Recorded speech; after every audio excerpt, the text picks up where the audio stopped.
Welcome back to our interview with Todd Leskie. What have been some of your most memorable teaching moments, Todd? Well, I always have students asking for more worksheets or board problems to solve, so clearly they're demonstrating a desire to learn the material. One of my main objectives is to get them to try and learn in ways they're not used to. So one of the biggest accomplishments that I've been fortunate to be a part of was the initial creation of a video library for our students to access as they move through the 4 years of our apprenticeship program. These short videos contain everything from explanations of theoretical concepts to practical demonstrations of safely using tools and equipment. While they're incredibly valuable teaching tools in our classrooms, the best part of this project is that the lessons and techniques demonstrated in our videos can be accessed by students after they leave the school while they're on the job.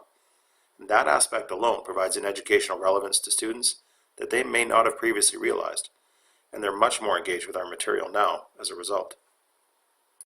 What has been the biggest challenge for you during the PIDP program?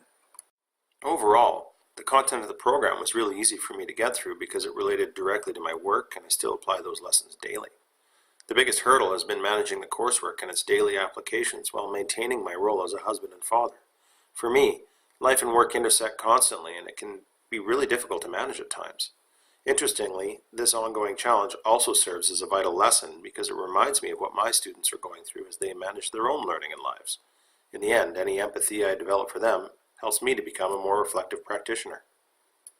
As you went through the program, was there a specific moment of enlightenment that occurred? What was the biggest turning point for you?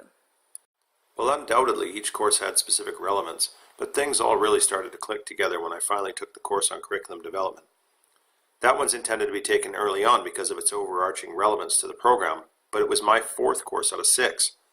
So for over 2 weeks, I was hit with wave after wave of realizations on how previous concepts related to one another, because it all ties together through the documents associated with the course planning.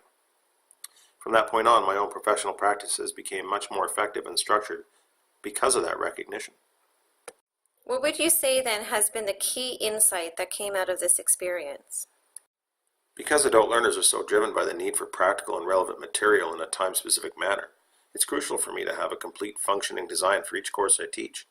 When I think back now to my early instructional experience as a cadet drill instructor, I'm totally in awe that I managed to successfully teach anything without a more structured design in place. What teaching approach has most influenced you as a professional? There's a phrase that I've heard over and over again since I started the program. It's better to be the guide on the side than the sage on the stage. I really enjoyed trying to shift my own view and redefine the instructional role in a classroom to better fit that model. As a youth, most of my educational experiences were based on top-down, content-driven delivery methods, and I often found myself drowning in material. As a young instructor, I often replicated those models because that was what I thought what I was supposed to do, even though I knew it didn't work for me as a student. The guide approach builds trust in my students quickly, and they find me much more approachable as a result. That shared honesty allows us to then zero in on what the individual learners need so that we can overcome barriers and achieve success. In the end, if we can reduce those stresses in the classroom, we usually end up having fun at the same time as meeting our educational goals.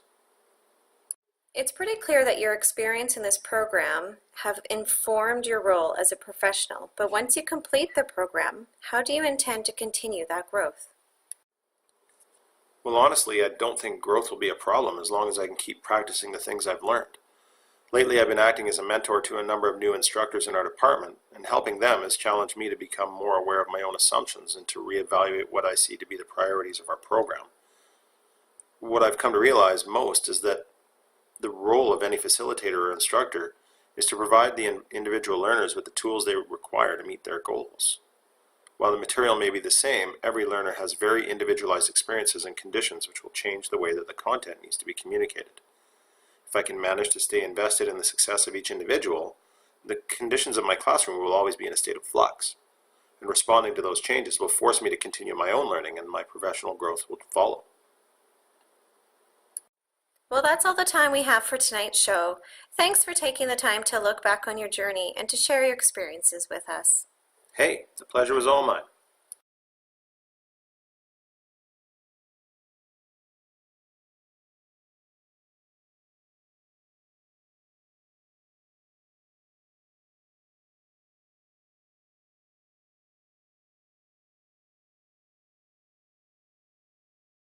created using Powtoon.